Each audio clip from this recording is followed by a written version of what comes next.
यतीमों की और गरीबों की और मजबूरों की ज़मीन कम पैसों में खरीदने वालों, जानते हो कि 2 लाख रुपए की उसकी ज़मीन है, लेकिन उसकी माँ बीमार है, उसकी बेटी बीमार है, उसको ज़मीन बेचकर अपनी बेटी का इलाज कराना है, इसलिए मजबूरी में वो 1.5 लाख की देगा। और हम इंतज़ार कर रहे हैं कि वो अपनी बेटी का या अपनी बीवी का इलाज या अपने बच्चे का इलाज कराएगा, तो 2 लाख की ज़मीन 1.5 में भी बेचेगा और हम 1.5 में ख़रीद लेंगे, जबकि हमें मालूम है कि उसकी ज़मीन 2 लाख की है, कीमत उसकी सही है, लेकिन मजबूरी में वो 1.5 लाख के बेच रहा है और हम 1.5 लाख की उसकी ज़मीन ले रहे हैं। ये भी पैसे की एक हराम किस्म है, जो तुम चाहे उसने अपनी मर्जी से क्यों न दी हो, लेकिन तुम्हें मालूम है कि उसने मजबूरी से दी है। तो आपकी ये 1.5 लाख रुपए की ली हुई 50,000 का जो चूना लगाया आपने, ये हराम कमाई होगी और इसने पूरी कीमत को हराम कर दिया है और तुम एक मजबूर की मजबूरी का फायदा उठा रहे हो। ये माफ किए जाने लायक जुर्म नहीं है। सुनो, काजी शुरैह कहते हैं तुम्हारा घोड़ा तो 500 दिरहम का है, तुम 400 क्यों मांग रहे हो? उसने कहा सुनो, 400 दिरहम की मुझे ज़रूरत है, मैंने कीमत 400 मांगी है, अगर आप 500 देना चाहें तो ये आपकी मर्जी, वरना मेरी तरफ से सिर्फ 400 फिक्स है। यही कहेगा बेचने वाला। साहब आपको अच्छा लग रहा है और 500 देना चाहते तो दे दीजिए, लेकिन हमारी तरफ से 400 है। काजी शुरैह कहते हैं मैं एक और चक्कर लगाता हूँ। उन्होंने एक और चक्कर लगा कर देखा और देखकर फिर लौट कर आते हैं और कहते हैं घोड़े वाले, तुम अपनी मजबूरी नहीं बताना चाहते हो, मत बताओ, लेकिन मैंने दोबारा तुम्हारे घोड़े को चला कर देखा तो मैं यकीन के साथ कह सकता हूं तुम्हारा घोड़ा 500 से भी ऊपर का है, ये 600 दिरहम के लायक है। घोड़ा बेचने वाला फिर कहता है काजी साहब मेरी तरफ से 400 दिरहम है, अगर आप 600 दे दें 500 दे दें तो यह आपकी मर्जी है, लेकिन मेरी तरफ से 400 दिरहम उसकी कीमत है। काजी शुरैह कहते हैं रुको, एक और चक्कर लगाया और आकर कहते हैं कि तुम्हारे घोड़े में कोई कमी नहीं है, ये घोड़े की कीमत तो 700 दिरहम भी तुम बताओ तो मुनासिब है। उसने कहा 400 मेरी तरफ से, ऊपर आप अगर जो दे देंगे वो बखुशी मैं कबूल कर लूँगा। काजी शुरैह एक और चक्कर लगाते हैं और चक्कर लगाने के बाद आते हैं और अपने पॉकेट से 800 दिरहम निकाल कर देते हैं और कहते हैं तुम्हारा घोड़ा 800 के लायक है, ये पकड़िए कीमत। अब तुम किसी मजबूरी में अगर 400 का बेच रहे हो तो ये तुम्हारी मजबूरी हो सकती है, लेकिन मैं तुम्हारी मजबूरी का नाजायज़ फ़ायदा नहीं उठाऊंगा। मैंने जो मुनासिब समझा और तुम्हारे घोड़े की जो कीमत होती है वो मैंने अपने हिसाब से बिल्कुल जायज़ दी है, ये 800 दिरहम के लायक तुम्हारा घोड़ा है। काजी शुरैह ने 800 दे दिए, मांगे 400 दे दिए 800 और साथ में क्या कहा, मैं तुम्हारी मजबूरी का फ़ायदा नहीं उठाता हूं, इसलिए मैंने 800 दे दिए हैं, जिस लायक है तुम्हारा घोड़ा। आए बबुला बोना के लोगों, अहमदाबाद वालों, कटियार के लोगों, कभी तुमने किसी मजबूर की मजबूरी को समझते हुए कभी 2 लाख की ज़मीन को 2.25 लाख भी देने की कोशिश की है? कभी किसी गरीब की 2 लाख की ज़मीन को 2.5 लाख में भी खरीदा है, ये सोचकर कि चलो वो अपनी बेटी का इलाज करा लेगा, चलो उसकी माँ को कैंसर है वो अपनी माँ का इलाज करा लेगा, हमारी ज़मीन पड़ी रहेगी, 2 की जगह 2.5 में हम बेच ले रहे हैं, 2-3 साल में उसकी कीमत बढ़ जाएगी, हम तो फिर कमा लेंगे। क्या कभी हमने किसी मजबूर की मजबूरी का फायदा को देखते हुए उसकी 2 लाख की ज़मीन को 2.5 लाख में लेने की कोशिश की है? नहीं, 2 की ज़मीन को 1.5 में तो लेने वाले इस महफिल में भी हज़ारों मिल जाएंगे, सैकड़ों मिल जाएंगे, बहुत मिल जाएंगे, लेकिन 2 लाख की ज़मीन को 2.5 लाख में लेने वाला एक भी नहीं मिलेगा। अगर उठवाया जाए तो एक भी नहीं मिलेगा। मेरे भाइयों, इस्लाम ये कहता है किसी की मजबूरी का नाजायज़ फ़ायदा न उठाओ। ये एक मुसलमान का दूसरे मुसलमान के साथ यह हमदर्दी होनी चाहिए। चोरी, डकैती, ये सारी चीजें हराम माल की किस्म है। इसी तरीके से किसी मुसलमान को सूद पर रुपया देना, साहब तुम्हें मजबूरी, हाँ 1 लाख रुपए दे दो, मेरी बेटी की शादी है, हम 1 साल में लौटा देंगे। 1 साल में लौटाओगे तो 1,25,000 लूँगा। कहा ठीक है दूंगा। 1,10,000 दूँ, ठीक है दूंगा।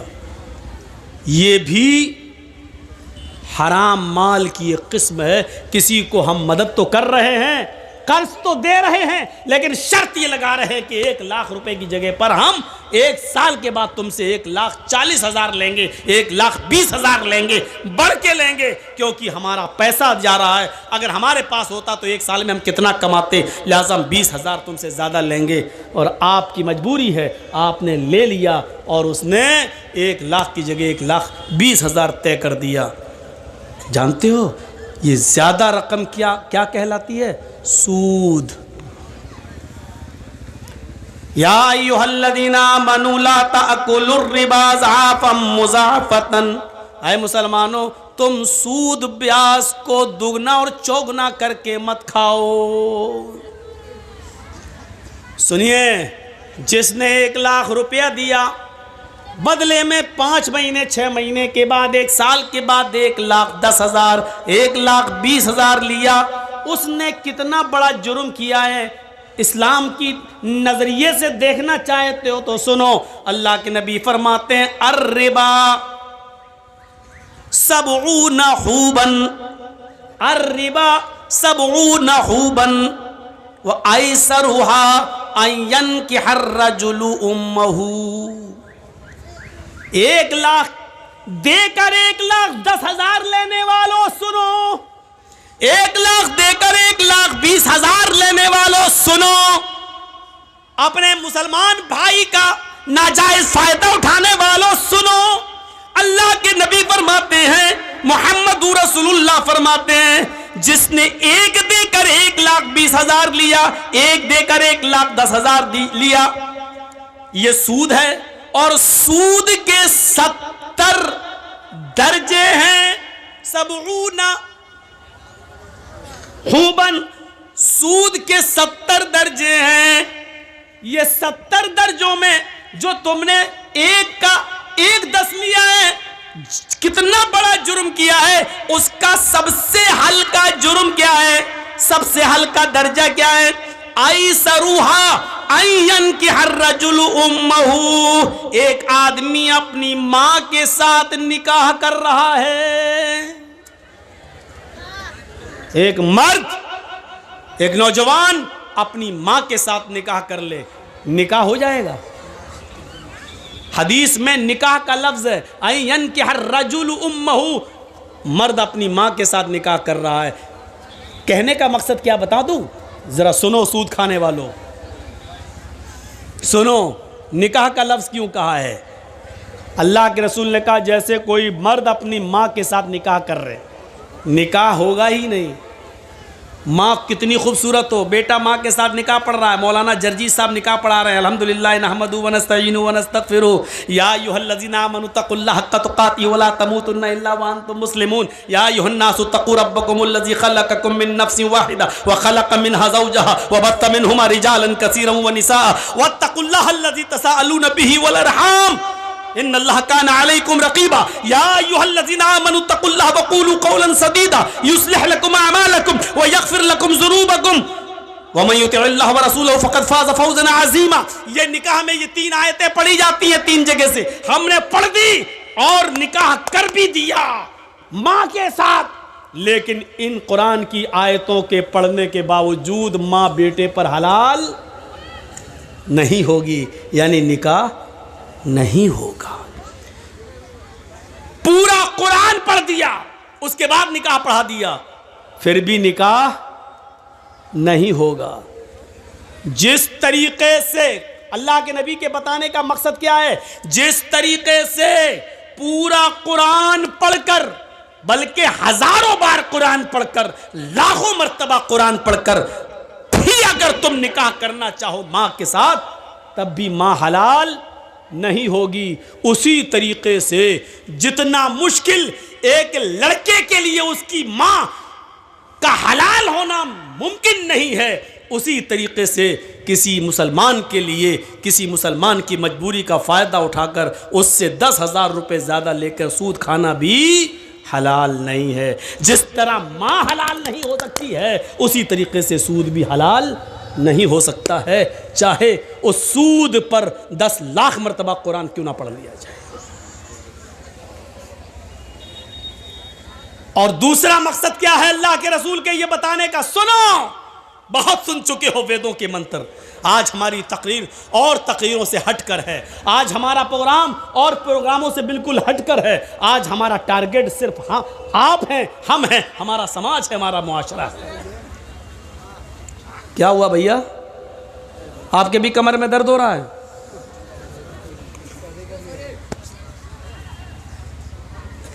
फोन आ गया किसी का? रात में 2 बजे किसका फोन आ सकता है भाई? अब हंस रहे हैं। आज के इस जलसे में कितने लोग फ़ोन पे बात करके आए होंगे, आ रही हो, फलां दुकान पे फलां जगह मिलेंगे। क्योंकि आज के दिन लड़कियों को माँ बाप इजाज़त दे देते हैं, जा रही जलसे में, हाँ ठीक है जाओ, अच्छे काम के लिए जाए। तो बाप बेचारा खुश है जलसे में, जाके देखो, मुआयना करके देखो, ऐसा लगेगा जैसे एक कुतिया के पीछे 10-10 कुत्ते लगे होंगे। घूम के देखो, मुआयना करके देखो। ये मिसाल मैं हर जगह दे रहा हूँ, कल भी दी थी, परसों भी दी, आज भी दे रहा हूँ और इसको कल भी दूंगा। जहाँ जहाँ देखूंगा हालात वहाँ दूंगा। हालात है ये, जलसों में जब लड़के और लड़कियों का ये हाल हो तो और क्या। दूसरा नजरिया देखिए, पहली बात, जिस तरह माँ के साथ चाहे कितनी मर्तबा निकाह किया जाए माँ हलाल नहीं हो सकती, उसी तरह सूद भी हलाल नहीं हो सकता। दूसरा मकसद, दूसरा बताने का मकसद क्या अल्लाह के रसूल का? जिस तरह कोई लड़का अपनी माँ के साथ निकाह करके अपनी माँ को रख ले और माँ को के साथ हम बिस्तरी करे तो पूरा समाज उसको कितनी बुरी नजर से देखता है कि देखो अपनी माँ को रखे हुए हैं, देखो अपनी माँ के साथ शादी कर ली। समाज इसको बर्दाश्त नहीं करेगा कि कोई शख्स अपनी माँ के साथ निकाह करके अपनी माँ को अपनी बीवी बनाकर रखे। तो समाज जिस तरह इस आदमी से नफरत करता है कि जो अपनी माँ को रखे हुए हो, इसी तरह समाज और गांव को चाहिए, मुआशरे को चाहिए कि सूद खाने वाले को इसी नफरत की नज़र से देखे, इससे भी बुरी नज़र से देखे। क्योंकि ये तो सबसे हल्का दर्जा है, 69 दर्जे इससे भी ऊपर हैं सूद के और ब्याज खाने वाले के। ये तो हल्का दर्जा है, 70 दर्जे हैं, ये हल्का है। तो इससे 70 गुना ज़्यादा बुरा उस आदमी को समझा जाए जो सूद खाता है। अब सोचो, सूद खाने वाले का हमारे मुआशरे में सोशल बाइकाट होना चाहिए। ना इसकी लड़की लेना चाहिए, ना इसको लड़की देना चाहिए, ना इसकी शादी में बैठना चाहिए, ना इसको शादी में बुलाना चाहिए, ना इसके खुशी में शामिल होना चाहिए, ना इसके मौत मिट्टी में शामिल होना चाहिए। इसका सोशल बाइकाट होना चाहिए। इसका बाइकाट नहीं हो रहा है, इसको आज रोजगार समझा जा रहा है। ये तो रोजी रोटी कमाने का जरिया है, वो कर रहा है वो धंधा। अभी इस गांव का कोई लड़का किसी लड़की को लेके भाग जाए, 2 दिन बाद पंचायत बैठ जाएगी समाज की, है कैसे भागा, उस लड़की की जिंदगी बर्बाद हो गई है, चलो या तो 2 लाख जुर्माना दो या उस लड़की के साथ निकाह करो। अभी पंचायत बैठ जाएगी, सजा मुतय्यन कर दी जाएगी उसकी, या तो शादी करो उस लड़की के साथ क्योंकि तू लेके भागा है, या फिर तू 2 लाख रुपए जुर्माना दे क्योंकि लड़की की जिंदगी बर्बाद हो गई। अब उससे कौन शादी करेगा? ये पंचायत फैसला करेगी, ये गांव का समाज फैसला करेगा। गांव के समाजियों, गांव की पंचायत में बैठने वालों, एक शख्स जब नमाज छोड़ता है तो उसकी पंचायत क्यों नहीं बैठती है? एक शख्स सूद खा रहा है, आपके गांव में 1 लाख देता और 1,25,000 लेता है, उसके खिलाफ आप पंचायत क्यों नहीं बिठाते हैं? एक्शन क्यों नहीं लेते हैं? ये आदमी तो इतना बुरा है, सूद खाने वाला, इतना बुरा तो वो शख्स भी नहीं है जो अपनी मां के साथ जिना कर रहा है। जब उससे भी गंदा सूद खाने वाला है तो आप ऐसे आदमी को समाज में बर्दाश्त कैसे कर रहे हैं और आपके समाज में यह आदमी रह कैसे रहा है? मत कहो मौलाना गांव का मुखिया ही ऐसा है। अरे हो, मुखिया हो, सरपंच हो, एमएलए हो, एमपी हो, मौलवी जर्जीस के जूते की बूट के नीचे नहीं समझता, कुरान और हदीस के आगे कोई अहमियत नहीं है इनकी। जर्जीस भी सूद खाएगा, तो उस ये हदीस उसके ऊपर भी लागू होगी। कुरान और हदीस किसी को नहीं छोड़ता है। साहब मुअज़्ज़ज़ आदमी हैं, ऐसा मत बोलिए। मैं किसी का नाम थोड़ी ले रहा हूँ, मैं किसी का नाम नहीं ले रहा हूँ, जो भी इसमें इन्वॉल्व है बुरा है।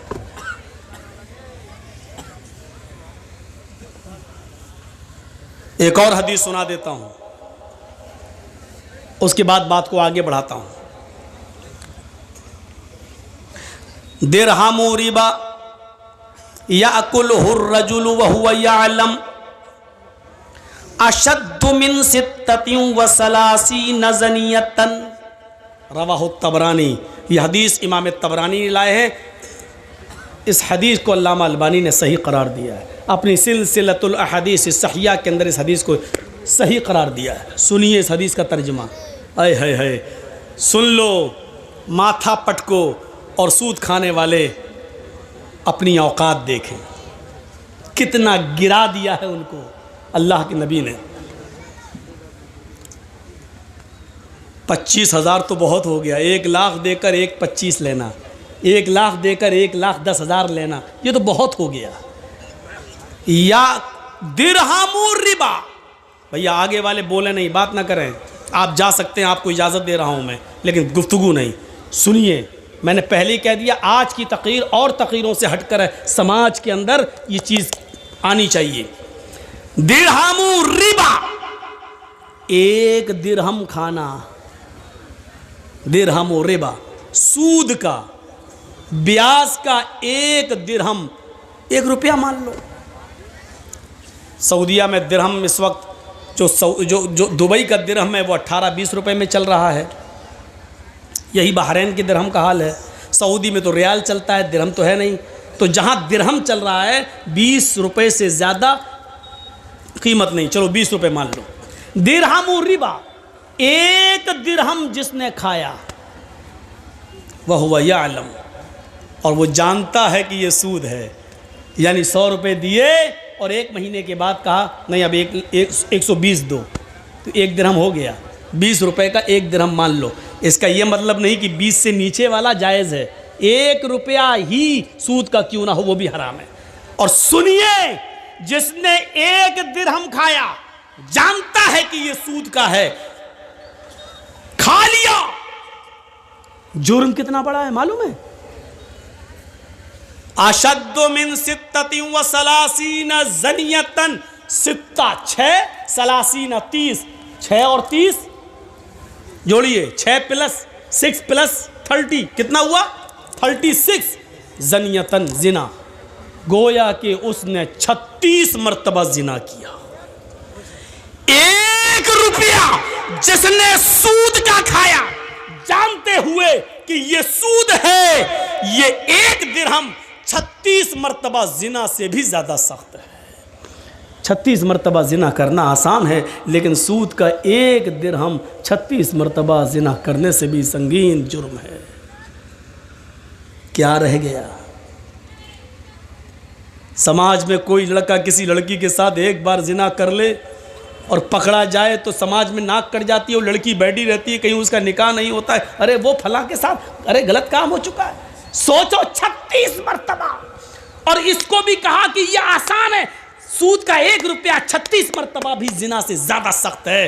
क्या गुजर रही होगी आज की मेरी तकरीर उन लोगों के ऊपर जो सूद खाते हैं, अल्लाह की कसम एक एक लफ्ज़ उनके ऊपर हथौड़ा बन के बरस रहा होगा। इसीलिए कहते मंत्र सुनाओ, मंत्रों में ये सब आता नहीं है ना, ये सुनना पड़ेगा तुम्हें नहीं, तुम्हारे बाप को भी सुनना पड़ेगा। जब तक मैं इस कुर्सी पर हूँ सुनना पड़ेगा, बाद में हमें सुना देना जितनी गालियाँ देना हो, क्योंकि ये पावर मुझे मुहम्मद रसूलुल्लाह की तरफ से मिला है। जब तक मैं इस कुर्सी पे हूँ सुनना पड़ेगा।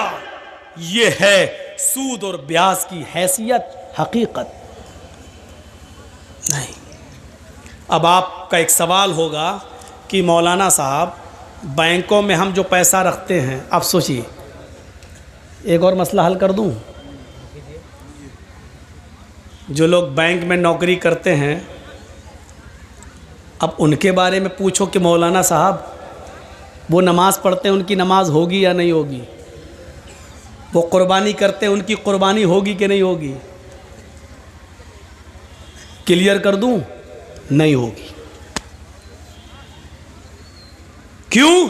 क्योंकि कोई बैंक ऐसा नहीं है जहां सूद का कारोबार लिखा ना जाता हो, दर्ज ना होता हो। स्टेट बैंक ले लो, आईसीआईसीआई बैंक ले लो, ग्रामीण बैंक ले लो, रिजर्व बैंक, कोई भी बैंक हो, आप उसमें नौकरी कर रहे हैं, आप खाते नहीं हैं, आपके अकाउंट में पैसा जमा है, आप उतना ही निकालते हैं जितना आपका है, सूद बढ़ता आप छोड़ देते, आप नहीं खा रहे हैं, ठीक है, अच्छी बात है, बहुत अच्छा है। लेकिन सिर्फ खाना ही नहीं है, अल्लाह के नबी ने फरमाया लानतुल्लाहि अला आकिलिर रिबा व मुकिलहु व कातिबहु व शाहिदही व कालहुम सवाउन। अल्लाह के नबी की यह हदीस है। अल्लाह के नबी सल्लल्लाहु अलैहि वसल्लम ने फरमाया अल्लाह की लानत हो सूद खाने वाले पर। सुनिए, अल्लाह की लानत हो सूद खाने वाले पर। डेढ़ फुटिया ने तो आपको हंसाया है, हम यहाँ कुरान सुना रहे हैं, हदीस सुना रहे हैं। बेचारा रास्ते में हमसे कह रहा था मौलाना साहब हमको इतना कुरान हदीस नहीं आती है, हम तो भीख मांगा करते थे, 2 रुपए 4 रुपए कोई देते। अल्लाह ने कहा जिसके पास जैसा इल्म है उसने बताया। मेरे भाइयों, यहाँ कुरान है और हदीस है, एक तरफ आयतें हैं एक तरफ हदीस है। सुनो, लानल्लाहु अला आकिलिर रिबा, अल्लाह के नबी फरमाते हैं अल्लाह की लानत हो सूद खाने वाले पर, व मुकिलहु सूद खिलाने वाले पर, सूद खाने वाले पर, सूद खिलाने वाले पर, व कातिबहु सूद लिखने वाले के ऊपर। जर्जी साहब सूद खाते नहीं हैं, किसी को 1 लाख दे के 10 भी नहीं ले रहे हैं। बैंक में मेरा भी पैसा 1 लाख जमा है, 1 साल के बाद निकाल रहे हैं तो 1 ही लाख निकाल रहे हैं, जो बढ़ गया ब्याज तो हम नहीं ले रहे। नहीं साहब, ब्याज हम नहीं खाएंगे, लेकिन हम बैंक में नौकरी कर रहे हैं। आपका 1 लाख का 1,03,000 हो गया, हम लिख तो रहे हैं, हम चढ़ा तो रहे हैं कि 1,03,000, आपका बढ़ गया, लिख तो रहे हैं हम 1,03,000। ये लिखने पर भी लानत। और क्या कहा, वह शाहिदही गवाही देने वाला, सूद लेने वाले की भी गवाही, सूद देने वाले, हाँ मेरे सामने इसने दिया था, हाँ मेरे सामने इसने लिया था, इन दोनों गवाहों पर भी लानत। और क्या कहा अल्लाह के रसूल ने, वक़ालहुम सवाउन, ये सब बराबर हैं, खाओ या ना खाओ, लिख रहे हो खाने वाले के बराबर हो, उस पर भी लानत। अब ये बताइए कि आप बैंक से अपना ही 1 लाख रुपए निकाल के लाए हो, 10,000 का बकरा लेके कुर्बानी कर रहे हो, लेकिन सूदी कारोबार लिखते तो हो, काम है, एंट्री तो करते हो, आपकी कुर्बानी कहां से जायज हो जाएगी? आप नहीं खा रहे हैं, लिखते हैं, खाने वाले के बराबर हैं। कभी झगड़ा हो गया, आपने कहा नहीं साहब इनका 1 लाख रुपए जमा था और इंटरेस्ट बढ़ते हुए आज 1,05,000 हो गया, आप गवाही दे रहे हैं, आपने गवाही दी, खाया नहीं है लेकिन गवाही दी, आप बराबर हो गए खाने वाले के। सूद का मामला देख रहे हैं कितना पेचीदा है, सूद का मंजर देख रहे हैं आप, ये भी एक नाजायज तरीका है माल खाने का। या अय्युहल्लज़ीना आमनू ला ताकुलू अम्वालकुम बैनकुम बिल बातिल, ईमानो वालो तुम एक दूसरे के माल को नाजायज तरीके से, बातिल तरीके से मत खाओ। मदद करना सीखो, ताउन करना सीखो। अल्लाह की कसम, अल्लाह के रसूल सल्लल्लाहु अलैहि वसल्लम फरमाते हैं कि अगर तुम अल्लाह पर वैसे भरोसा कर लो जैसे करना चाहिए, तो अल्लाह तुम्हें ऐसे ही रिज्क देगा खाने के लिए जैसे चिड़ियां भूखे पेट घोंसलों से निकलती हैं और शाम को जब आती हैं तो पेट भरा हुआ होता है। अच्छा, हम और आप कितनी रोटी खा सकते हैं? 2 बड़ी है, 3 4 छोटी छोटी, हम लोगों के यहाँ बड़ी बनती है, आपके यहाँ छोटी बनती है। बड़ी भी बनती है आप लोगों के यहाँ, मैं जानता हूँ, कलाई की रोटी तो बहुत ही बड़ी बनती है। अब सुनिए मेरे भाइयों, यहाँ आपको बोलने की ज़रूरत नहीं है, वो जब उसकी तकरीर चल रही थी तो आप बोले, हंसे, सब कुछ हुआ, लेकिन यहाँ सुनिए आप कितनी खा लेंगे। एक मछली होती है, व्हील मछली, सुना है नाम? व्हील मछली, जानते हो वो समंदर में जब घूमती है, समंदर में रहती है, वो एक दिन में कितना खाती है? मुँह फाड़ा सारी मछलियों को खा गई, को जो मुंह में आ रहा है, एक दिन में 40 टन, 1 किलो नहीं, 2 किलो नहीं, 3 किलो नहीं, 40 टन खाती है। 100 किलो का 1 कुंटल, 100 कुंटल का 1 टन।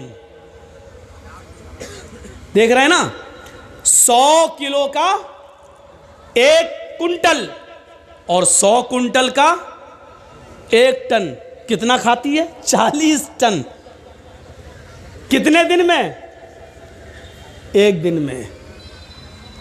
मेरा रब वो है जो व्हील मछली को भी समंदर की तारीकी में, अंधेरे में 40 टन उसको खाना खिलाता है, 40 टन उसके पेट में पहुंचाता है। उस मछली को भी भूखा नहीं सोने देता है। आए 2 रोटी, 3 रोटी, 5 रोटी के लिए सूद खाने वालों, चोरी करने वालों, डकैती डालने वालों, तुम्हें अपने रब के ऊपर भरोसा क्यों नहीं है? मेरा रब तो 40 टन, 40 टन, 100 टन का 100 किलो का, 100 कुंटल का 1 टन, 40 टन मछली को, व्हील मछली को खिलाता है। मेरा रब तो उसको भी भूखा नहीं सुलाता है। तुझे अपने रब के ऊपर भरोसा क्यों नहीं रहा है? तू अपने भाई की मजबूरी का फायदा क्यों उठा रहा है? तू उसको 1 लाख देकर 1,10,000 क्यों ले रहा है? तू उससे 100 रुपए की जगह पर 500 रुपए क्यों ले रहा है? तू कैसा मुसलमान है? तुझे अपने रब के ऊपर भरोसा क्यों नहीं रहा? तुझे अपने रब की, अपने अल्लाह की जात के ऊपर तवक्कुल क्यों नहीं रहा?